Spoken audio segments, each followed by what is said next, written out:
this video tutorial, we're going to find the area of a circle when given the length of the diameter. So our diameter is 30 feet, and hopefully you'll realize that we need to find out the radius because the area formula of a circle involves the radius, not the diameter. So our diameter is 30 feet, so our radius is just half of that.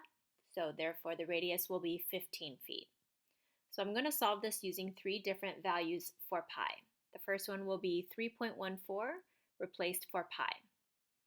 So take your values and replace it into your formula. Grab your calculator, and the exact answer is 706.5 feet squared. Make sure that you guys label.